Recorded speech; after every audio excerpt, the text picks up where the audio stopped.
Hello everyone, and welcome to my B&B Fan Club channel. I hope everyone is having a wonderful day. Before we begin, please hit the subscribe button and give this video a thumbs up. Sheila Carter stood in the dark light of her cramped apartment, which smelled faintly of mildew and despair, her fingertips tracing the edge of a photograph she had stolen from Forrester Creations months earlier. Steffi Forrester, gorgeous in a white gown, smiled as she married Finn, the man Sheila had birthed, lost, and clawed her way back to. The image blazed through her thoughts like acid. Steffi had it all: power, family, Finn's unfailing loyalty, while Sheila had just plans and a vengeful heart. But things were about to change. She needed a new pawn, someone adaptable, someone Steffi would never expect. And that person was Luna Nozawa. Luna, poor, sweet, and unprepared Luna, the intern at Forrester Creations with her wide eyes and eager grin, is trying to establish herself in a world of giants.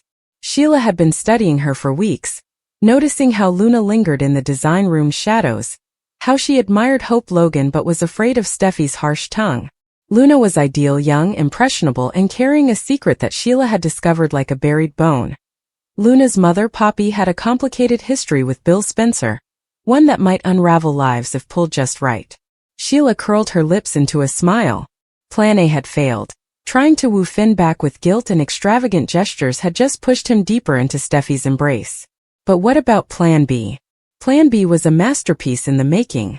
It all began with a casual encounter, arranged with the precision of a surgeon's scalpel. Sheila had been loitering outside Il Giardino, the restaurant where her hesitant ally and occasional lover, Deacon Sharp, served pizza and dreams. She'd seen Luna there, dining alone, her phone lit up with texts she ignored. Sheila moved into the booth across from her, uninvited but determined. "Luna Nozawa," Sheila murmured, her voice sweet over the broken glass. "You seem like you could use a friend," Luna exclaimed, her fork clattering on her plate. "Do I know you?" Sheila leaned forward, her eyes gleaming with predatory charm. "Not yet. But you will. I am Sheila Carter. And I know some things about you, Luna. Things that could change everything." Luna's brow wrinkled, but she did not flee. Curiosity, the deadly weakness, kept her grounded. "What kinds of things?" Sheila slipped a manila packet across the table, containing a ticking bomb. "Your mother, Poppy. Her fling with Bill Spencer wasn't that insignificant, was it? And what about those paternity tests you've been looking at in the Forrester lab? Luna, you're careless." Luna's face had lost its color. "How did you?" "I know everything," Sheila interrupted, her voice low and menacing. "And I can help you. Or I could ruin you. Your choice." That was the hook. Luna, worried that her secrets might leak into the antiseptic corridors of Forrester Creations, where Steffi presided like a queen, agreed to meet Sheila again. And again. With each encounter, the noose became tighter. Sheila fed Luna just enough. Promises of safety, murmurs of power, and glimpses of a future in which Luna could advance above her intern status. All Luna had to do was play along. Become Sheila's eyes and ears. Sabotage Steffi in subtle, ingenious ways that will never be traced back to either of them. The first task was simple. Create distrust. Luna, who had access to the design area, swapped out a fabric sample for Steffi's new couture line. A bold trademark piece intended to re-establish Forrester's dominance in the fashion industry. The replacement was cheap and tacky, a disaster waiting to happen on the runway. Luna's hands shook as she did it, her conscience screaming, but Sheila's words rang in her head. "Steffi will crush you if you don't crush her first." When the sample was revealed during a meeting, Steffi's rage erupted. "Who has touched my line?" she demanded, her gaze darting across the room. Hope attempted to calm her. Ridge looked perplexed, but Luna sat calmly, her heart hammering and her face a mask of innocence. Steffi's paranoia intensified, and her trust in her team eroded. Sheila, witnessing from a distance through Luna's whispered reports, loved every crack. But Sheila wanted more. She required Luna to be her puppet, not just a tool. She welcomed Luna to her flat, providing a rare insight into Sheila's life. The walls were barren, except for a corkboard tacked with images of Finn, Steffi, Lee, and Jack, all joined by red string like a conspiracy theorist's fever dream. Luna's stomach lurched as Sheila poured her a glass of wine, her grin charming. "You're not like them, Luna," Sheila continued, her tone almost maternal. The Forresters and Logans take advantage of others. But I see you. I recognize your potential. Steffi is in your way, but together we can move her. Luna sipped the wine, her resolve fraying under Sheila's gaze. What do you want me to do? Sheila's strategy became more ambitious. Luna was to become close to Finn, not romantically. Sheila wasn't that reckless, but as a friend and confidant. Finn, still grieving from Sheila's previous attempts to enter his life, was open to kindness. Luna, with her serious temperament, was the ideal counterbalance to Steffi's passion. Sheila advised her to laugh at Finn's jokes, ask about his tough shifts at the hospital, and emphasize how Steffi was exhausted recently. Plant the seed that Steffi was trying to rip away. Finn deserved someone who truly saw him. Luna paused. Finn was compassionate and grounded, not like the scheming elites she encountered at Forrester. Sheila, on the other hand, had formidable power. Sheila knew all about Poppy's past and Luna's involvement with the lab's confidential files. Luna obeyed. She bumped into Finn in the hospital cafeteria, her smile timid yet calculated. "Hey, Dr. Finnegan," she said, grasping her coffee like a lifeline. "Have a rough day?" Finn, tired from a 12-hour shift, forced a smile. "You could say that. Luna, correct? Forrester in turn?" They chatted and Luna listened, using her empathy as a weapon. She brought up Steffi's most recent outburst at work, describing it as concerning. "She's just under so much pressure," Luna explained, her voice quiet. "I hope she's okay." Finn's brow furrowed, a smirk crossing his face. When Luna reported back, Sheila virtually cackled. "Perfect. Keep going." The sabotage intensified. Luna, under Sheila's orders, leaked a bogus email from Steffi's account, implying that she was sabotaging hope for the future to advance her own agenda. The email, designed with Sheila's skill, was a masterful work of believability. It came in Hope's inbox, and the consequences were instant. Hope faced Steffi, and their alliance dissolved in a blaze of accusations. Brooke, ever the mediator, attempted to pacify, but the harm had been done. Steffi, alienated and resentful, began questioning everyone, her leadership failing.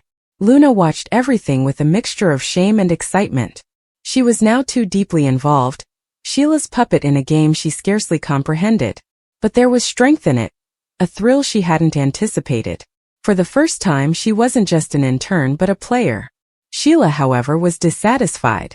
Steffi was injured but not broken. She needed a fatal blow, something that would shatter Steffi's universe. And this is when Luna's secret comes into play. Sheila had figured it out. Luna's paternity wasn't what Poppy claimed. Bill Spencer wasn't just a fling. He could be Luna's father, a fact Poppy had hidden to keep her daughter safe from the Spencer dynasty's upheaval.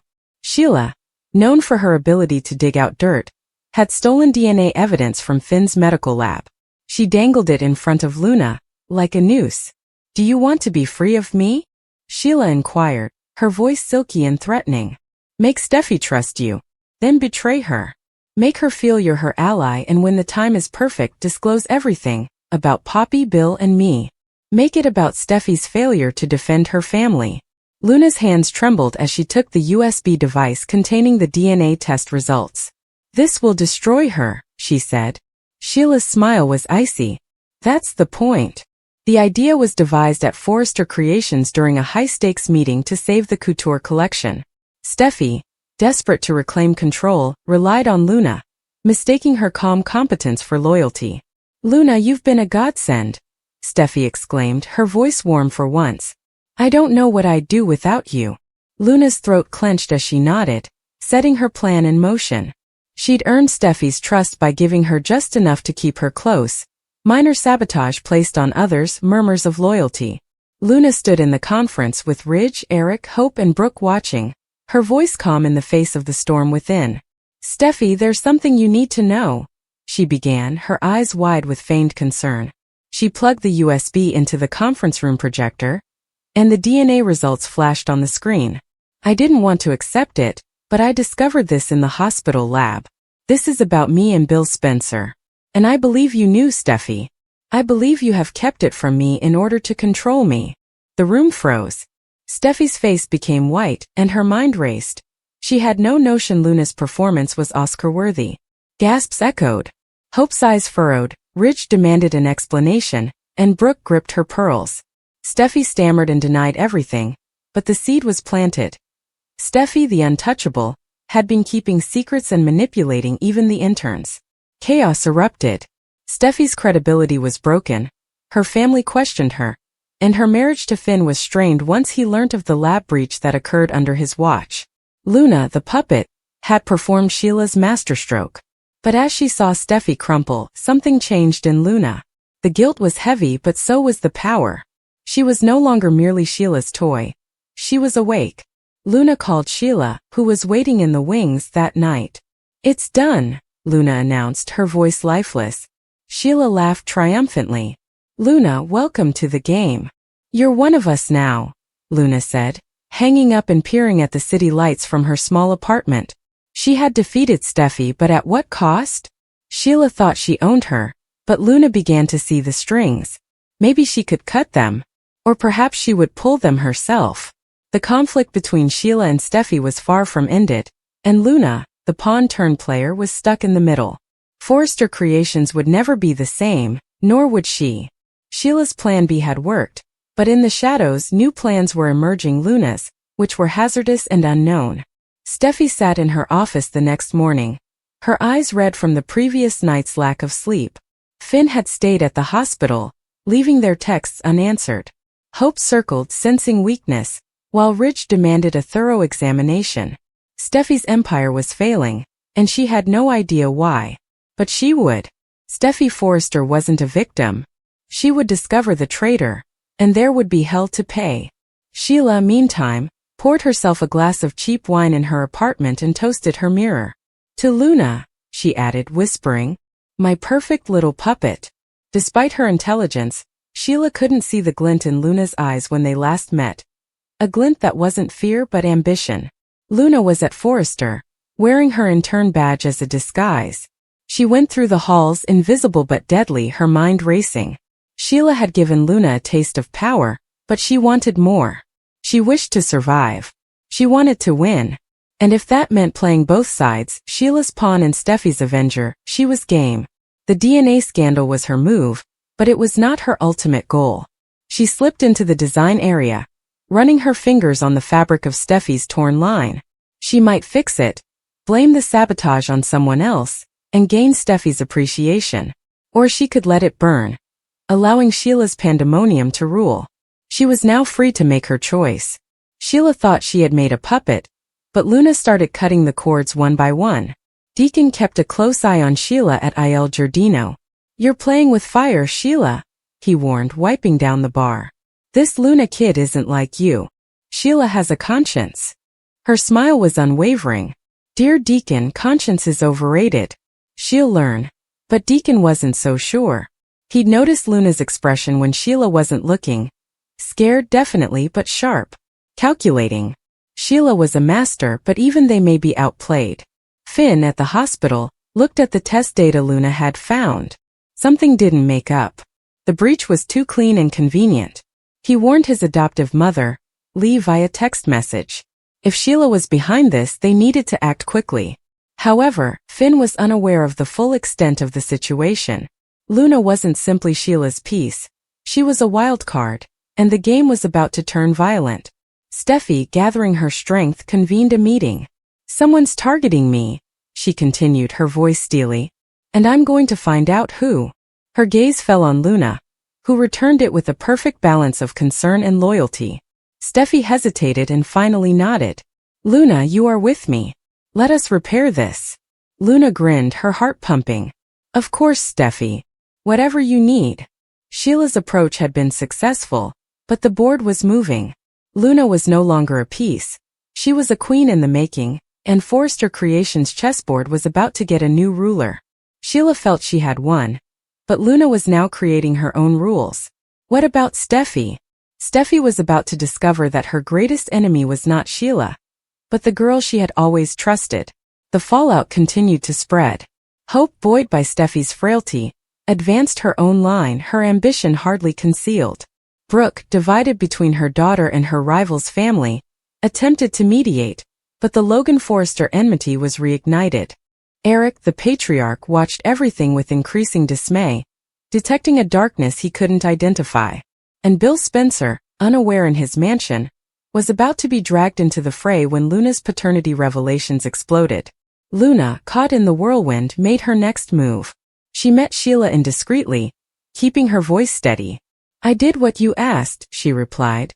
"Steffi is on the ropes. But I want out. Give me the evidence you have against me and my mother, and I'm done." Sheila's brows sharpened. "You can't walk away, Luna." Luna leaned closer, her voice low. "I'm not asking, Sheila. I am telling you. Destroy me and I will take you down with me. I have proof of everything, your directives and threats." Sheila looked unsettled for the first time. Luna wasn't lying. The girl had developed claws. "You're playing a dangerous game," Sheila replied. Luna smiled coldly and sharply. "I learned from the best." She left Sheila reeling, her strategy shattered. Luna was no longer her puppet, she was a menace. And Steffi unknowingly had an ally on her side, one who might either save or kill her. Luna had made her decision, and she was tired of being used as a pawn. At Forrester, Steffi worked late with Luna by her side, piecing together the sabotage. "I trust you, Luna," Steffi stated, her voice raw. "Don't let me down."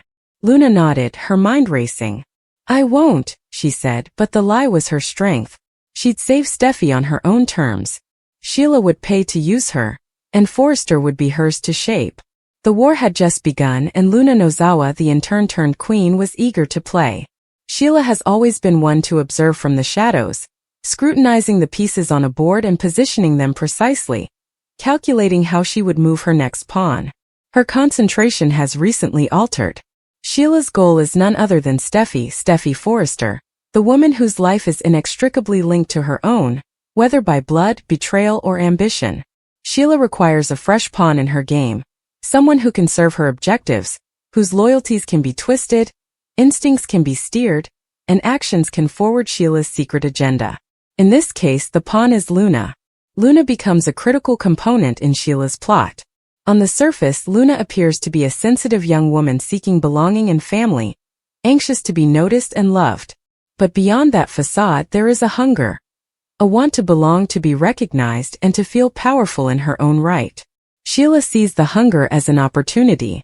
She senses Luna's longing has the potential to make her flexible. If guided correctly, it can transform her into an instrument. So Sheila begins to weave her scheme, dragging Luna into the fold, subtly influencing her from the periphery, directing her into a position in which Luna becomes the puppet and Sheila becomes the puppeteer. It does not happen overnight. This arrangement unfolds gradually. Whispered confidences in dark corners, assurances of support, and the tacit acceptance of desires that others may have despised. Sheila appeals to Luna's pre-existing desires before amplifying them. She creates a type of mirror universe in which Luna's desires, no matter how mistaken or hazardous, are not only validated but encouraged. Luna senses that Sheila sees her and understands her desires, and this implies everything. Meanwhile, Steffi is unaware or underaware of the true scope of what is going on behind the scenes. She is preoccupied with her own battles, the demands of family, the responsibilities of motherhood, and the weight of heritage. Steffi has had her fair share of foes, and she is used to battle, but this time the threat is more subtle. It is not simply an open conflict. It is a manipulation of loyalty and a twisting of relationships. Steffi has no idea who is casting the net as it slowly tightens. Sheila requires this pawn, Luna, because Steffi stands in the way of what Sheila desires. Perhaps it is the rekindling of a link with someone Steffi cherishes, the ruin of a legacy Steffi fervently defends, or both. Whatever the precise motivation, the outcome is the same. Steffi must be weakened, undermined, and made vulnerable. And Sheila understands that confronting Steffi full-on would be unwise. Sheila has previously experienced Steffi's strength. Sheila opts for the indirect route instead. She opts to operate via someone else, someone whose relationship with Steffi is complex enough to be exploited, someone who is already in Steffi's orbit. Luna fits the bill. She is tied to Steffi but also independent from her. There is enough proximity to give the deception substance, yet enough separation to allow betrayal without quick suspicion. Luna wants fame and acceptance, and Sheila gives it to her, at first. Sheila offers herself as an ally, someone who believes in Luna and will support her. That support becomes the delicate link that links Luna to Sheila's wishes. As the plot unfolds, Sheila urges Luna to take the initiative, to challenge Steffi's position, and to question Steffi's authority. She whispers into Luna's ear, "You deserve better. You deserve to be recognized. Why should you play second fiddle? Why wait when you may act now?" Sheila also plays on Luna's fears, suggesting that Steffi may be standing between Luna and her due role in the family, between Luna and Finn, and between Luna and the respect she believes she deserves. Sheila, moonlighting as a confidant, feeds the seeds of bitterness. Luna starts to act. She begins to push back against Steffi, making movements that surprise both her and the others. However, what appears to be Luna's independent behavior is actually the outcome of Sheila's orchestration. Sheila knows how to remain hidden. She understands how to let others have the spotlight while she manages things from the wings. Luna becomes the visible element of the scheme, while Sheila stays the unseen hand. At the same time, Sheila makes certain that her own position is secure. She conceals her history just enough so that her role in the future drama remains unknown. She manipulates perceptions, leading Steffi and Finn to feel they have an issue with Luna, and that the threat is solely from Luna, when in reality, Sheila is pulling the strings. It is a cunning strategy. Allow your opponent to focus on the pawn, and they will overlook the queen's movement across the board.